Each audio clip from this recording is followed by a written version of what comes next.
In 1994, a 13-year-old boy named Nicholas Barkley disappeared from his home in Texas.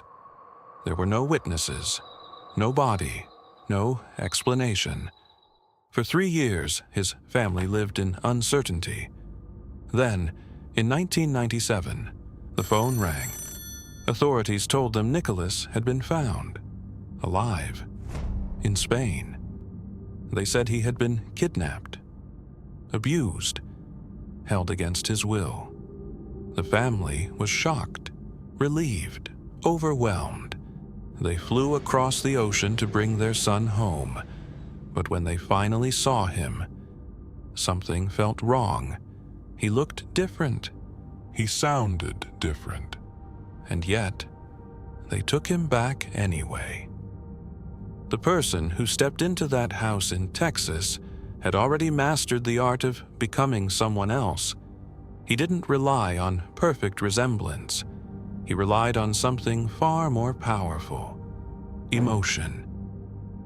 He understood that people don't verify hope. They protect it. Before arriving in the United States, he had studied the missing boy's life carefully. Photographs, news reports, interviews, not to copy every detail, just enough to survive the first questions. He didn't need to be identical. He only needed to be plausible. When someone pointed out differences, he had an answer ready. Trauma, abuse, time. He wrapped every inconsistency inside a story that no one wanted to challenge, because challenging it would mean questioning a miracle. Inside the house, he moved cautiously. He observed before speaking. He let others fill the silence. He mirrored their tone, their emotions, their expectations. He avoided bright lighting. He avoided doctors. He avoided the past. Weeks passed, then months. The performance required constant adjustment. A wrong reaction here, a misplaced memory there, small cracks, subtle but growing.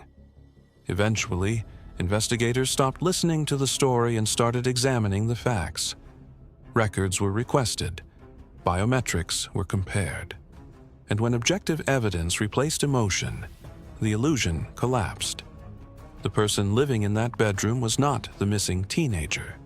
He was a man who had learned that identity is fragile and that grief can be manipulated. But the most unsettling question remained. How did he manage to step into a stranger's life and stay there for so long? But who was he, really? Behind the borrowed name and the borrowed memories stood a man named Frédéric Bourdin. He was born in France. His childhood was unstable.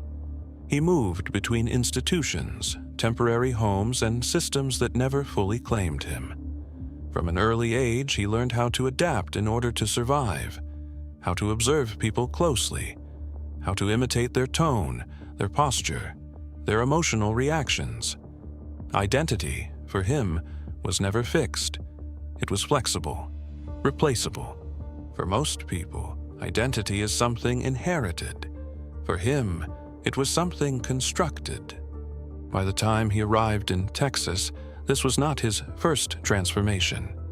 He had already convinced authorities in other countries, claimed to be lost teenagers, runaways, victims. Each time he studied the story carefully.